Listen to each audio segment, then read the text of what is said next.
A very good evening. Welcome to Tuesday Night Live, and thank you so much for joining me.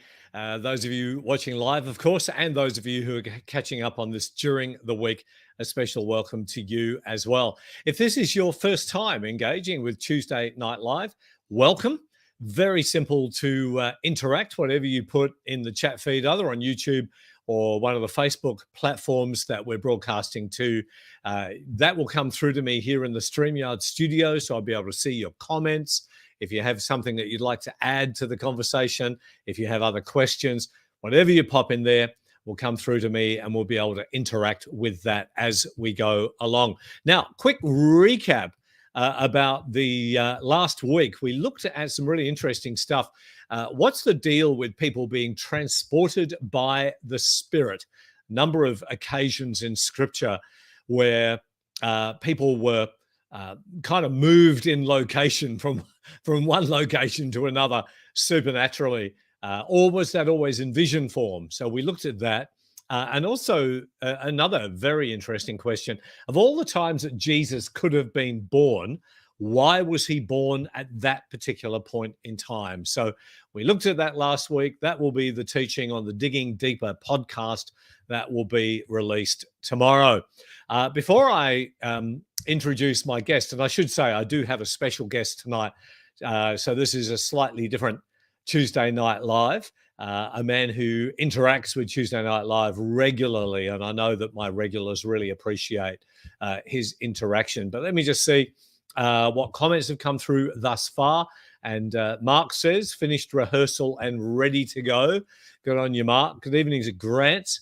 And yes, it was. How was my birthday on Sunday? It was wonderful, actually. I had a lovely day. I had the weekend off, so I had Friday, Saturday, Sunday, and of course, yesterday was a public holiday, which I'd like to claim as my birthday public holiday.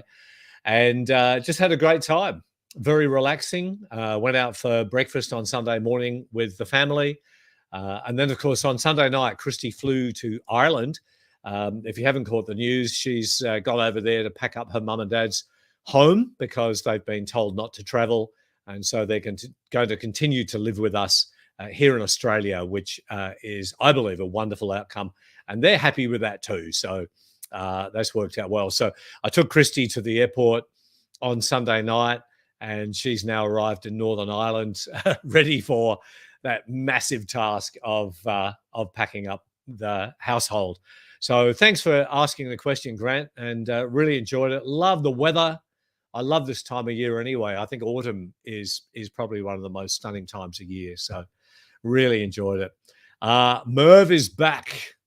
God bless you, mate. Welcome. Thank you, Russell, who wishes me a happy birthday as well. Good day to Mark. Luke, who says, I'm excited for the special panel tonight. And good day to Tom and Chris as well. And Zizi, you just snuck in there too. So keep the comments coming, and of course the questions through tonight. It's my great pleasure to introduce a man that Christy met over 10 years ago. It was at a park. Trinity would have been maybe 2 or 3, and she was playing at the park, and Christy met this American Jewish man, and they engaged in a great conversation, and she came home and she told me all about Tal Spinrad and what an awesome guy he was. And so since then, we've been developing a wonderful friendship, and he's been a great help to me with some of the content on Tuesday Night Live, especially when I've needed a Hebrew perspective. And Tal joins us pretty well every Tuesday night on the chat feed and has some wonderful interaction. And I know that those of you who engage with Tuesday Night Live on a regular basis have come to really appreciate Tal's input. So it was suggested about 2 or 3 weeks ago that I invite Tal to be my special guest one Tuesday evening. And so that evening has arrived, and here we are. And so drum roll and a big welcome to Tal. Good evening, mate. Good evening and happy birthday. Thank you so much. I know I and don't your look present, your older. present is your permanent, the permanent in-laws. I know, right? What a wonderful one! And you don't tell me if you actually had them wrapped and you unwrapped them, because that's just they're wrapped to be here. Yeah. Well, it would be the rapture. Oh, Uh, yeah. anyway, I'm just trying that cross-cultural humor, but go ahead. Thank you. So, they arrived, it'll be 3 years this Sunday, and they Hmm. came over for a 6-week holiday.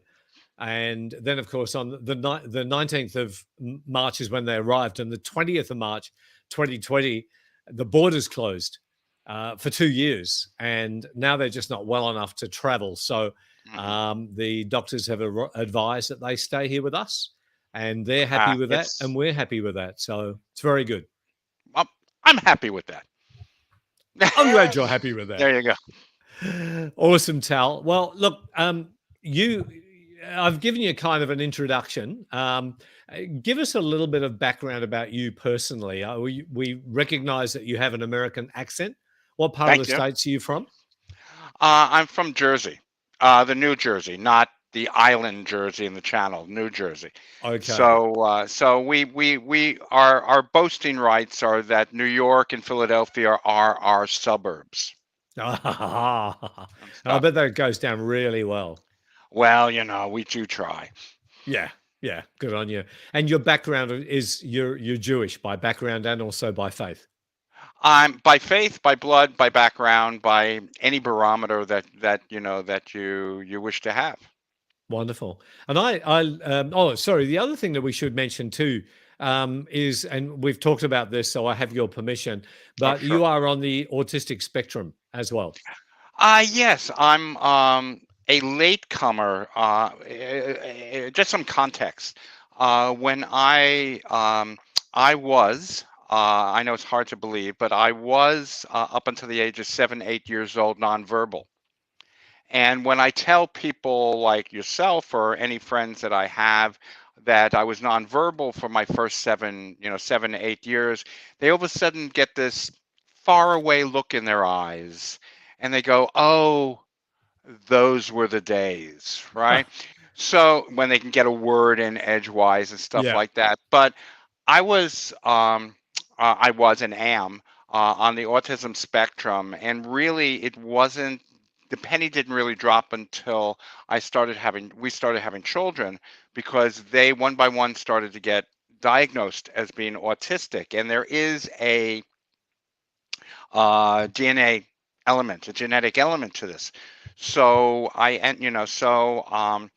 when my children, my lovely, lovely children, Eliana, Reuven, and Gavi, were all basically diagnosed on the spectrum, we started looking into my particular articulations, and it fit in very nicely with that. Mm. So that's where I am. I'm on the spectrum. As my profession, I am the manager of the Kulano project. With Kulano is a Hebrew word which means all of us. And what we do is I keep on saying we, but it's basically I. I am the wing of the United Jewish Education Board that does all things with disabilities and divergent communities. So Oh, I teach wonderful. in specialist schools. I do music in specialist schools. I do activism in communities and speak about autism and classroom management, and going to day schools and help them figure out how to enhance the environment for not only the kids that are on the spectrum or with disabilities, but also the neurotypical kids as well. Wonderful. I love the awareness that we have grown into over the years. I mean, when you and I were younger, Hmm. autism wasn't a thing, and it was invariably put down to bad parenting. Yeah, And, yeah. parents were then living under this awful cloud of condemnation because they thought it was in some way their fault. But of course, these days we've been enlightened a lot more. And so we know, and people like yourself then going around and educating people on all power to you, mate. Absolutely. I mean, we've come a long way, but I mean, there's a long way still to go, because one of the Yeah. things that I do over the last year and a half is I've been doing sessions on stigma. In fact, I did that with your team. Yeah. Stigma and how ancient narratives, whether intentionally or unintentionally, the way that the stories are told, or how they are interpreted. And I say interpret when I say interpreted, I mean that when you have ancient sacred narratives. At this point, you have black letter, you have what's written down in the text, and then you have what's called white letter narratives. So that's the little bits and pieces that clergy or storytellers use to connect stories, and they read in between lines and stuff like that. And sometimes those lead to stigmas that do exactly what you allude to. That sometimes in some communities there is a element of what sin have you done that you had a child born with a disability. Yeah. And even if there's a flavor of that, it can be a very, very disruptive, destructive thing and inhibiting thing for the families because they end up closeting their own kids, Yeah. and it's So very true. heartbreaking. So true, and even worse in some nations where they're shame and honor cultures, where you find quite often disabled children or even disabled adults caged or chained within households, and it's just never spoken of. We certainly came across people like that when we were visiting the slums in Klong Toei in Bangkok many years ago. And so, as you say, we've come a long way, but we also have a very long way to go. One of the things I love about our interactions, Tal, is the fact that the major part of the Christian Bible is actually shared, and it was Mhm. yours first. We I, then I, I, all borrowed right, it. let's start right there. The fact there is a midrash. A midrash is a story, a commentary that masquerades as a story, right? So what they'll say is that the reason why the Torah, which is the first five books of what you would call the Old Testament, was given in the wilderness at Mount Sinai, is it needed to be given in a place that was land that was ownerless, so that this wisdom is not owned, by anybody. So the what what you would call the Old Testament, and in fact is a large part of the Islamic faith as well. Yep, Is certainly not owned, certainly not owned by the Hebraic people, the Jewish people. that's So fascinating. gesundheit, let's share. It may be the last time we share, but I mean, let's still share. You know. Indeed. Now I've got some great questions here, and I thought we would start where we kind of left off last week, and that is the topic of being transported by the Spirit. And we find this story of Elijah in 2 Kings 2, verse 11, as they, being Elijah and Elisha, walking along, talking together. Suddenly, a chariot of fire and horses of fire appeared and separated the two of them, and Elijah went up to heaven in a whirlwind. My comment was, I believe that it may be metaphorical, but I think your opinion is slightly different to mine. So give me your take on that story. The interesting part is that, how should I say this? The interesting part is that the New Testament take on that story is kind of the abridged version of the story. It's a very much shortened story, and and I don't take that as trivializing the story. I take it as there is an assumption that people who are this is a reminder of an original story. That there's an assumption that the people who are reading this are reading are already know the story in its entirety. All right. Yeah, they're already So familiar. you're already familiar with it. So I will give you a shortened version of the entire story. The short is that uh, Elisha, as we would pronounce him in Hebrew, is one of the students of Eliyahu, which is Elijah. And Elijah is a very famous Navim, a very famous prophet, and he has schools all over Israel, old Israel, right? He has, as they say, a brand. and he has a franchise. So he is on basically his farewell tour. He's going to each one of his schools and telling his students that he is not returning, that his time is up. He's like a time lord, right? And this is his time that he's going to be done. All right. So he goes to each one of these schools, and Alicia, who is his primary student, is following him. And at each school, the students try to follow him, and he says, "You do not have to follow me, because what I'm going to go through, you do not have to see." All right. So this happens 1, 2, 3, 4, any number of times over the schools, and then they end up down at the River Jordan. Right. Just Alicia and Eliyahu. And they're there. And Eliyahu throughout this is begging Alicia, do not come with me. Please do not come with me. It's a very heartbreaking human moment, because keep in mind, students and teachers back then, they were very, very close, in terms of, like, they lived together for years, and they were like they were mentor, a very, very close relationship. And Alicia wants to be there with him at this moment, and Eliyahu's saying no. Okay, and Alicia, please, please, please allow me to be here. And Eliyahu finally says, you can be here, and if you can witness what happens to me and tell other people, because witnessing is seeing something and repeating what you have seen in terms of stories, right? So if you can witness and tell everyone what has gone on, if you are brave enough to keep your eyes open and see what's going to happen, then you will have my power and twice as much. Yeah. So Eliyahu takes his cape, right?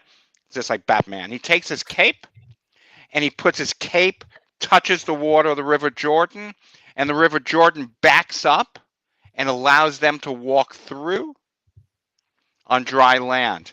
When they do that, they look up in the sky, and a chariot comes, and a fiery chariot, and Eliyahu and Elisha says, the fiery chariot is coming, and it comes and it sweeps Eliyahu up, up, up, up, up into the heavens. And for Hebrews, the heavens just means up. It doesn't Right. mean a celestial thing. It just means up into the heavenly sky, right? And Elisha sees this happen. Eliyahu disappears with the chariot. Elisha takes up the mantle, the cape, and starts to go across and this is the key part in terms of our relationship with God.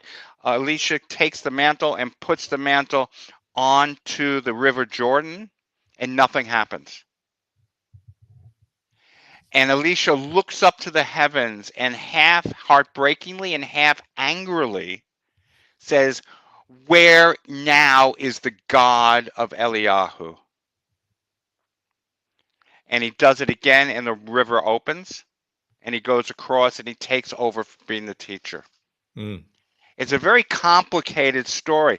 And in my mind, there are in terms of the Hebrew Bible, there are stories that are factual.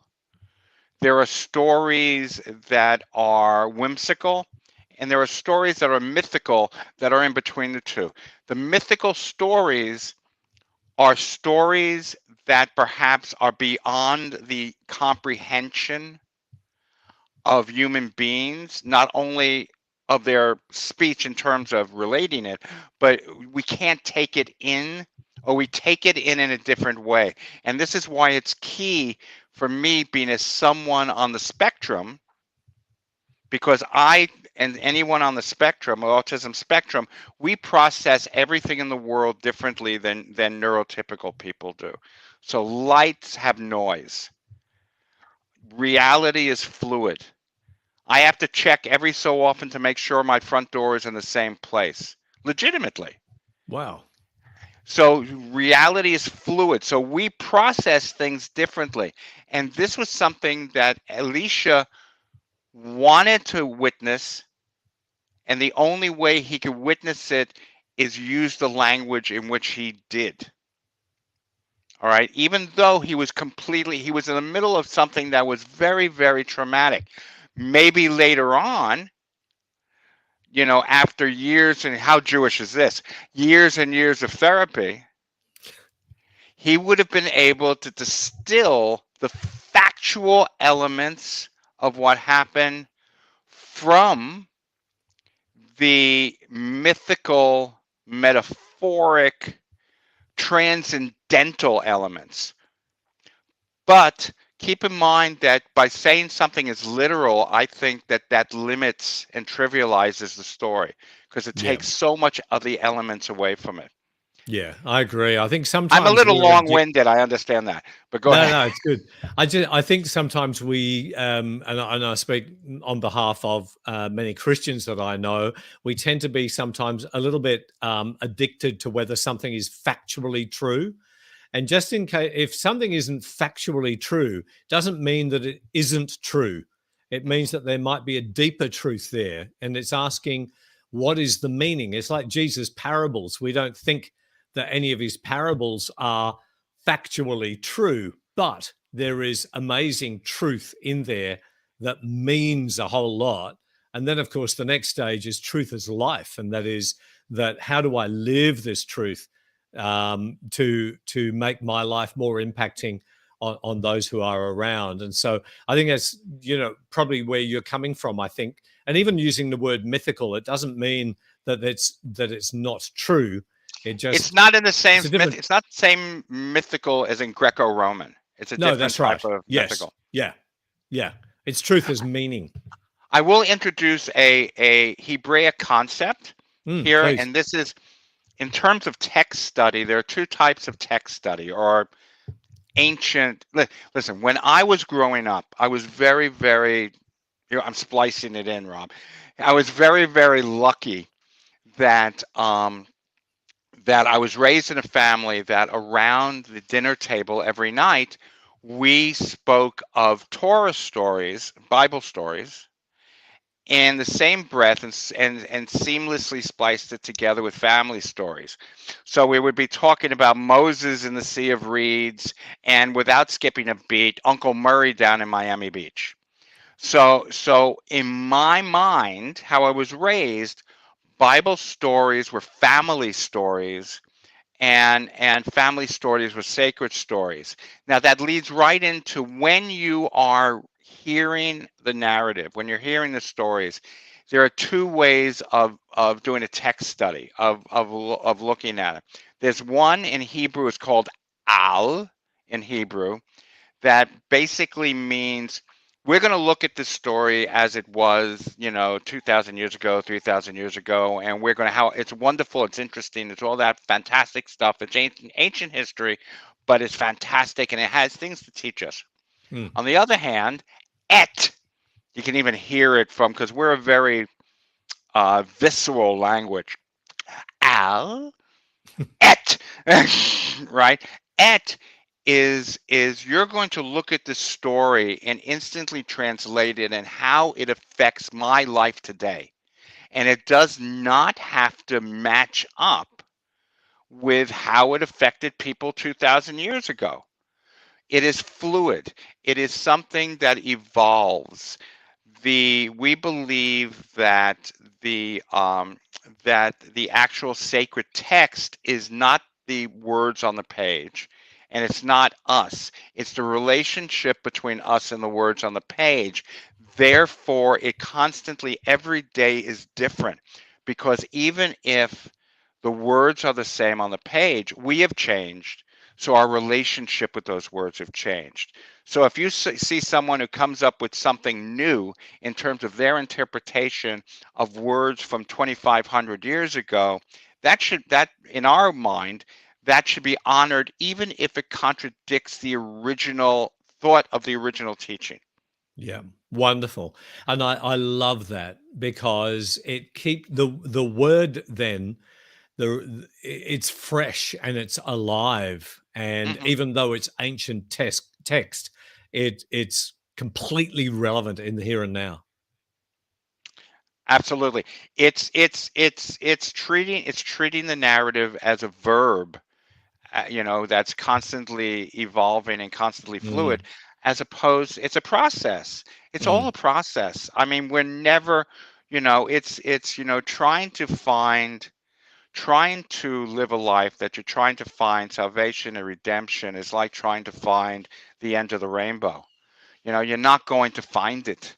It's something that you can get closer and closer and closer. And for us Jews, we do not have a real concept. This is going to shock people, but we don't have a concept of the afterlife. Yeah. We believe that there is an afterlife, but we have a concept of the afterlife the same way the Buddhists have of nirvana. Because if you ask a Buddhist about nirvana, they'll just go, we don't know. Wait, what are you worried about? Nirvana is just when you're giving up on all this suffering, that you're not suffering anymore. What are you worried about? So when we are asked, or we ask the question, what happens after we die? Our standard answer is it's beyond our job description. Beautiful. I love that. Hey, let's get into the second question Sure. here. And a regular on Tuesday night and Digging Deeper has asked, could you ask Tal why he doesn't believe Jesus is the Messiah? I sort of know why the Jewish faith still exists, but I would love to hear it from an actual Jewish person because I don't know too many. So why do you Oh, not believe that Jesus is the Messiah? okay. It's uh, first of all, we don't have any urgency to believe that Jesus is. There's no, for us Jews, there is no. Listen, having someone, and this is a very, unfortunately, a narrow view of how Christianity historically has gone. All right, if you're going to have a central figure who constantly is in yearning for everyone to love.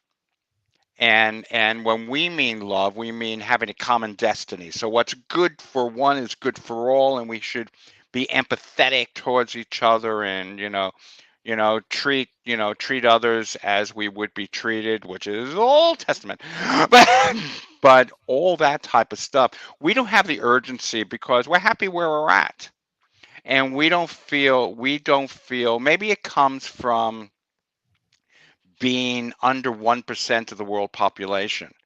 We feel that everyone, if their belief system allows them to put their own self-interest aside and work for the betterment of all the entire creation, not just people, but all the entire creation, we're on board to allow you do that. You go and do that. We're doing our own thing. You go and do that. Why? The better question, although it's a good question, save that one. It's a good question, but the better question is why? Because Jesus did not catch on in terms of the Jewish Hebraic population big time at the time. Jesus didn't fit into our concept of a Mashiach, of a Messiah. There was nothing about that. There was nothing about his pastorhood. Is that pastorhood? His community building that fit the mode of what our tradition dictates.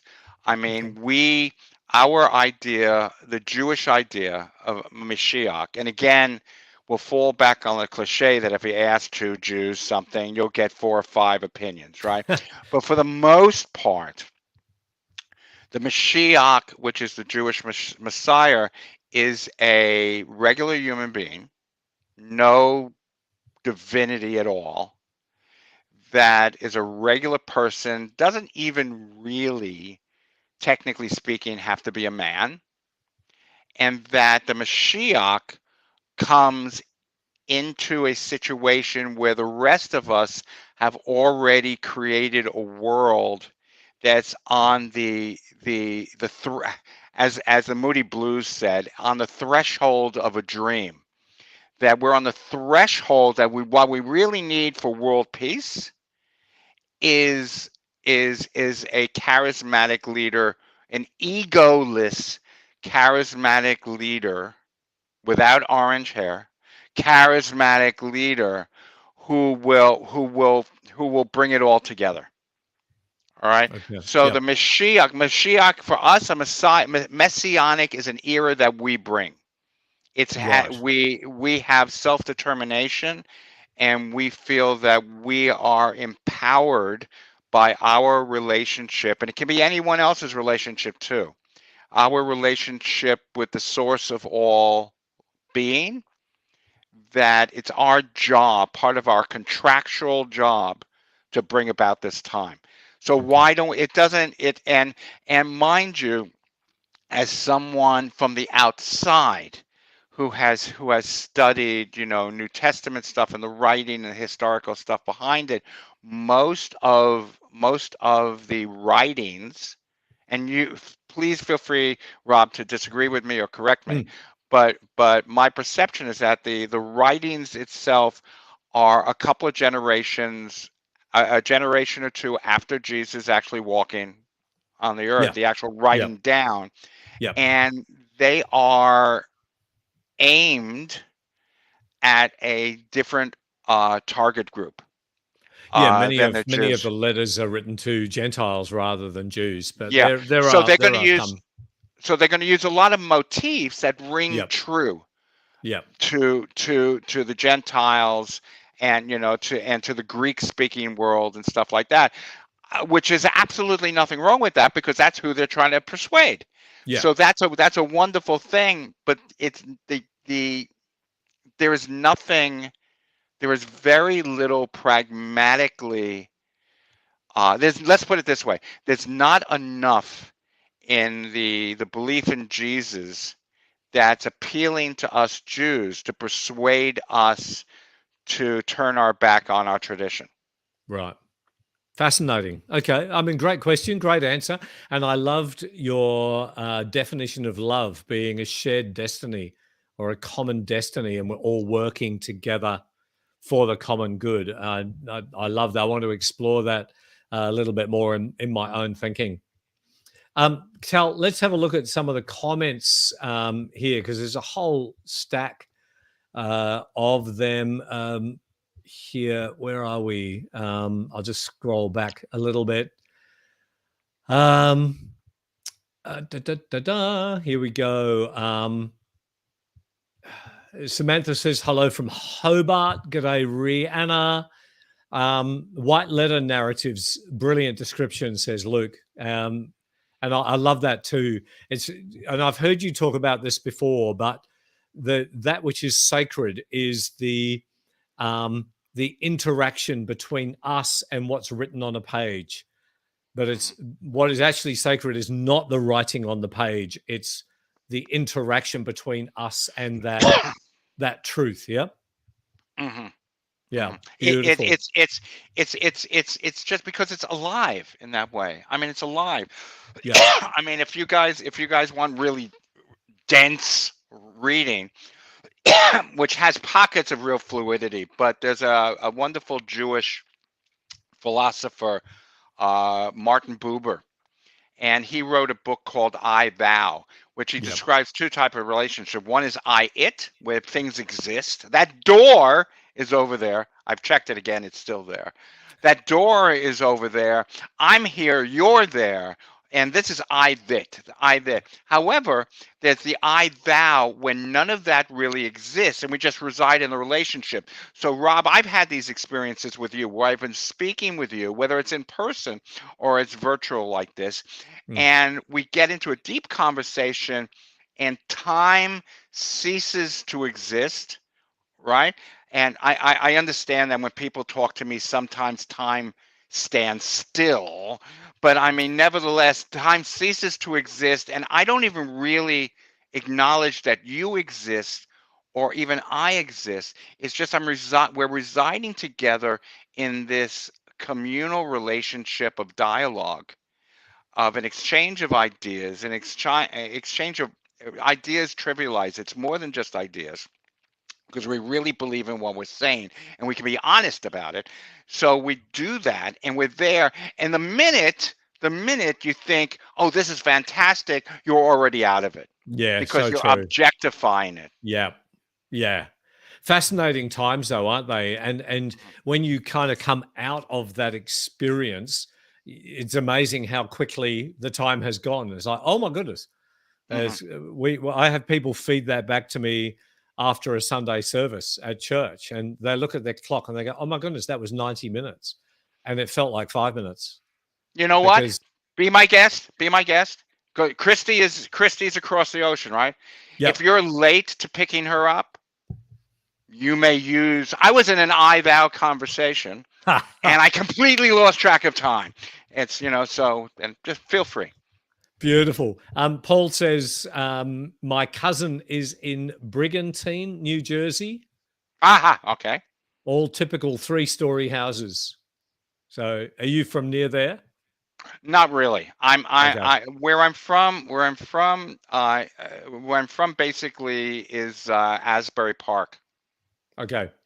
So Now, think Springsteen, think Southside Johnny, and stuff like ah, that. awesome. Love it. Uh, Grant's asked a great question here. Hi, Tal. Question: What do the Jewish holidays mean? And then lists them there. Do you want to just give us a quick definition of each one of those? Well, you're gonna hope if we want to fit it in within the hour, you're gonna want to hope in I thou moment. Yeah. Okay. Here's the thing that's going to get you wanting for me to say more. All right. The Jewish year is a cycle, right? Where it's a lunar calendar. So yes, you may say it, and I know you're thinking it. We are lunatics. It's a lunar calendar, right? So every 28 days, we have our time of the month, as it were, and it's at not the full moon, it's at the new moon. Okay, so you have this all year, and each of these holidays, even though each of these hogs, which is Hebrew for holy day, festival actually, and it is they lead into each other. All right, so there's no such thing as one of these standing on its own because they all inform the next one. So Rosh Hashanah, we'll just go quickly through this. Rosh Yep. Hashanah and Yom Kippur are 10 days. Rosh Hashanah is the beginning. Yom Kippur is the this is how it's I'm going to explain to you that how it's very complicated. Rosh Hashanah is the beginning. 10 days later, Yom Kippur is the seal. It's the end of it. It's where a month before Rosh Hashanah, you're supposed to start to reflect. How has the year been? How can you do things better? Looking in. Anyone you have estranged in your family, you call, you reconnect, you act as if when Rosh Hashanah and Yom Kippur comes, those are going to be your last days alive, and you don't want to have any unfinished business. So for a month, you're doing all this reflection. Rosh Hashanah is the new year. It's when we observe creation, when creation happened, right? So it's a party to kind of blow off a little steam. It's sweet, hoping things are going to be sweet, going into 10 days of even deeper reflection. And then Yom Kippur, at the end of those 10 days, is a 26-hour fast, no water, no food, no nothing, right? Um, of course, if it affects you adversely in terms of health, you don't do that. You eat and stuff like that. But Yom Kippur is we dress all in white. We do not wear any leather. All right. And basically, we dress in a burial shroud. So what this is a dress rehearsal for your day of death. This is where every year we try to kind of clean out the drain, as it were, so you don't have that much that when if you die, because when you die, the worst thing for a Jew is to have unfinished business, Okay. right? Yeah. You Yeah. didn't touch base with that relative you had a fight with, that you didn't welcome back that daughter that came out of the closet last month, right? That people that you said things that you really didn't mean in the heat of the moment, that you want to forgive. We want to be forgiven, not by God. God's not involved in this. All Okay. right. You Yep. want to you want to beg forgiveness from other people, and you want to set other people free by forgiving them. All right. So Yep. that's Rosh Hashanah and Sukkot. And you have this all intense stuff. And this is what I mean about it all being connected. You have the month of reflection. You have the 10 days of intensity, right? 3 days after that, you have Sukkot, which is our harvest festival, which we go outside and we have barbecues. We have built a hut called a sukkah. And be careful if you're around any Russians, because sukkah, which is our holiday, which means being sukkah, which means being comforted, right? In Russian means sob. Oh, really? All right. So Okay. when I used to teach the kids in San Francisco this song, oh sukkah sukkah sukkah, they would go home to their immigrant families and they'd be going ah like that. But this is so it's also Rosh Hashanah Yom Kippur. We're breathing in, and Sukkot, we're letting it all out. We're being in the outdoors in all of creation, and we're encouraged to take pictures of people who have passed on, who can't be there, hang it from our hut, and sit in there and eat and enjoy each other's company with those pictures of those people and tell stories about the people who can't be there. Oh, how wonderful. How So magnificent. that's just that stretch of time, and you Mm. go on to Simchat Torah and Hanukkah and Tu B'Shvat, all these other holidays, but they all bleed Yeah, into each one to other. another. Lovely. What I'll do is actually I'll put that question aside because of lack of time, and Yeah.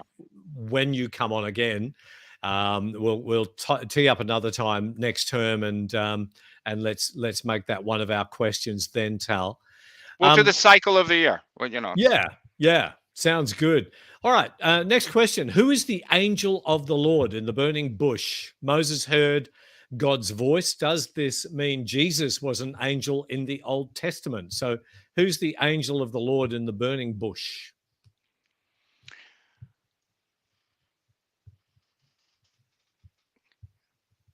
Watch me while I dance. Uh, there's listen. You tell stories. This is why it's important to accept different interpretations for stories. Okay. Because the Jewish interpretation is the easy answer is no, that's not Jesus. It's not Jesus. All right. Mhm. Uh, uh, one of when you if you're looking at text through a Hebraic eyes, and we've discussed this, Rob. One of the problematic issues with comparing it with a number of Christian clergy doing the same text is that the Christian clergy and I'm just not blowing smoke up your bum here. This is not you guys here, but there are Christian clergy that have the answer before the question is asked. Yes, All right? And that's the very true. answer has to be Jesus.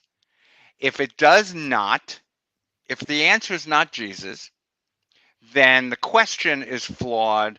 The person who is asking the question is flawed. There's something that's flawed because the answer has to be Jesus. All right. Mm. In my mind, if I was Christian with a Hebraic mind, if I was a Christian with a Hebraic mind, let's say I was Jesus, I would go, what's the big deal? If people don't think that I'm in the burning bush, is that the opinion that's Mm. going to is that is your informed faith such a house of cards that if one thing is questioned, it's the end of the world. All You right? have just touched on something there that I hear semi regularly from wonderful Christian people, but eh, they have a house of cards mentality when it comes to their faith. And that's why they're addicted to certainty and addicted to being right and coming up with the right answer to the right questions. Because if one thing falls over, it's like their whole faith falls over. Whereas where I've come to with my understanding of scripture, which is much more in line with what you're talking about, and you actually said this to me on one occasion, is the scriptures is actually a book of questions rather than a book of answers, Yeah.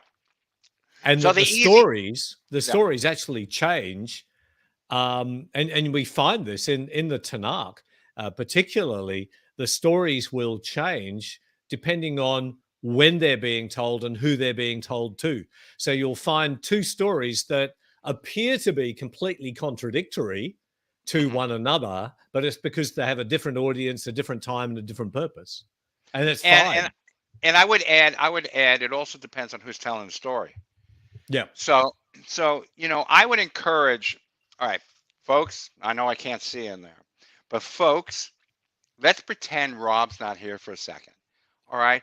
I give you, and you can always blame the Jew, I give you permission to tell these stories and come to your own conclusions. Do not, when I teach in Jewish schools, when I teach text, I insist that that people, whether they're adults or kids, do not look at any text that has any commentary. Learn the story without the embellishment. Come to your own conclusions. Be assured that they're valid. You are as valid as me or Rob or anybody else in your point of view, because your point of view is unique to you and the story has a unique message to you. So yeah, what? So come to that, and then after you are comfortable with that, or even better, when you're uncomfortable but sure you have some opinion, and if there's anything that we Jews know about, it's opinions. That please then enter into a discussion with clergy, with your fellow parishioners, with commentaries, with St. Thomas Aquinas, and enter and argue with them, because after all, I don't know if you guys know it, but the literal translation of Yisrael is one who wrestles with God. mm, yeah. All right. And we take pride in that because we have a full relationship. And if you have a full relationship with someone, you wrestle with them. You have arguments, you have disagreements. I mean, it's a Yeah. little one-sided, but we still have disagreements and stuff like that. I know I'm taking too much time, but anyway. And you see that reflected in scripture too. I mean, you've got Psalms, for example, where the psalmist will be questioning God, saying things about God or being angry or whatever the case, and God seems to be completely fine with that argy-bargy of human relationship. And I get concerned if we try and sanctify our relationship with God too much, Mm. and we factor out all of that. And I love what you're saying there, sitting with the text and allowing the text, that sacred space between us and the text, to communicate with us before we hear the opinions of others. Very I would healthy. go. I would even go healthier and say, any relationship, respectful, never. And when I mean respectful, I mean, and this goes for interactions with other people, not forgetting who you're speaking to. Yeah, So if you're speaking to someone, that person was created in the image of God.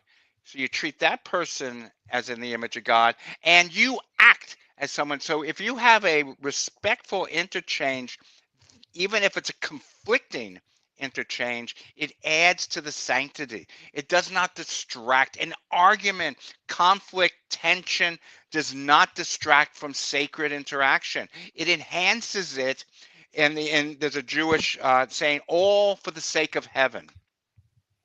If you Beautiful. argue, and you're not arguing from a place of ego, but you're arguing from a place of empathy, from a place of caring, from a place of passion, from wanting to make the world a better place. I mean, how much more can you honor the source of empathy? Yeah, magnificent. I love it.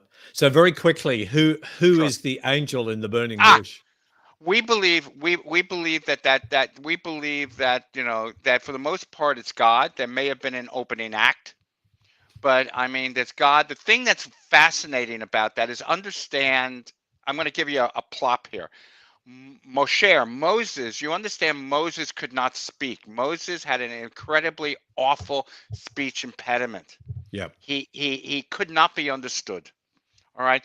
But this voice, and this is black letter, the voice speaks out of the bush, and it is the voice of Moses that's speaking back to him. And it's God's voice showing Moses, what his voice would sound like if it was healed. What a fascinating moment. Mm, And what an awakening moment for someone a God.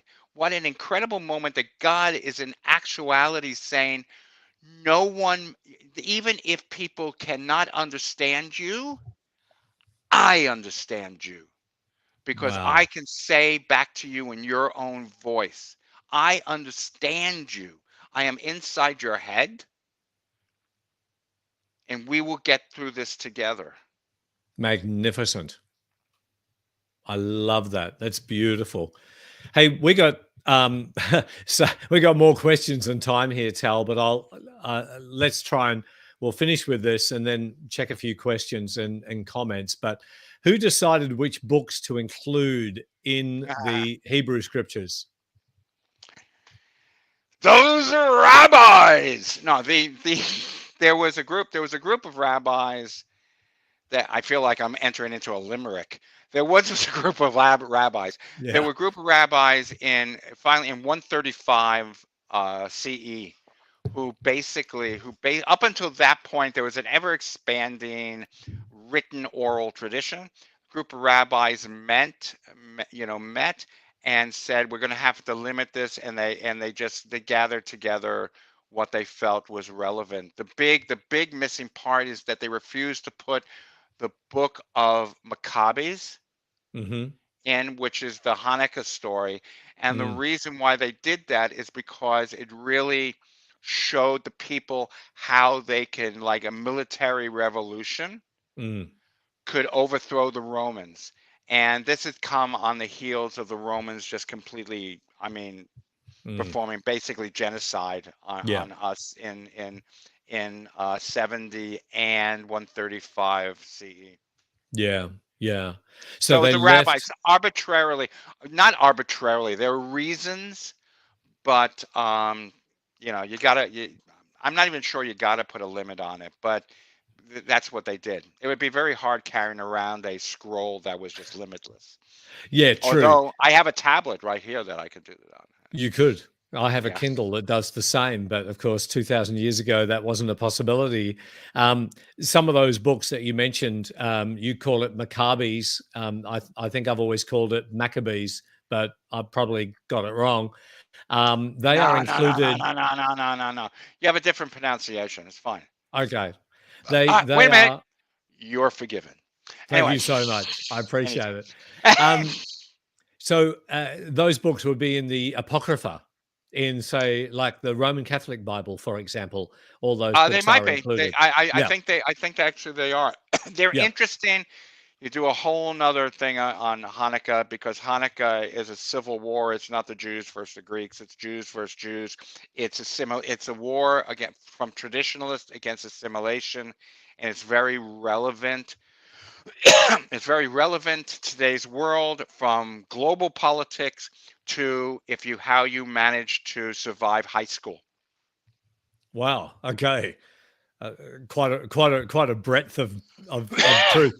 Hey, let's just check a few comments before we finish up, Sure. because we've got about 5 minutes um, to go. I'm just trying to see where we got up to here. Um, uh, lots of questions. We read the Bible from the Western perspective, where we should read it from the Hebrew perspective. I think that's a question. I think it's a great statement Yeah, I because do too. it's recognizing that um, the original tradition is not a Western tradition. It's an African Asian tradition. I mean, our like we just whatever it was 3 4 hours ago when we started talking, we started talking about the dietary laws, our African tribal dietary laws, kashrut, Mm, and mm. everything that we have in the Jewish Bible, in the Tanakh, really does not mirror what the thought process of Western culture is. Right. Yeah. So I think it's a great statement that your community member made. Yeah. I love it too. There's so many other comments and questions here. I think we've got enough to keep us going for many sessions to come. Someone says here, do Jews recite or read Isaiah chapter 53? I imagine the answer to that would be yes. Because Is that the those verses, stumbling block? no. So Isaiah 53 Everything in is Isaiah is a stumbling block. Anyway, sure is the chapter that we Christians would apply as a prophetic word about the suffering was of that? Jesus on the Oh, cross. it's interpretation. Yeah, Yeah, I mean, it it goes is. back. I'm not invalidating it, and you got to be careful of the house of cards. All I'm saying is that you have an answer, which is Jesus, and a theological tradition, at least in part, whose job it was is to take everything that came before and fit it into leading up to Jesus. So there are things that for a Jew we would consider being misinterpreted, Yeah, but it doesn't mean it's misinterpreted, it just means it's a different interpretation. yeah, yeah, absolutely. And I mean, I would look at that as saying that had a specific purpose when it was first written that did not apply to Jesus. It's the same as earlier in Isaiah, where he talks about the young woman or the virgin conceiving.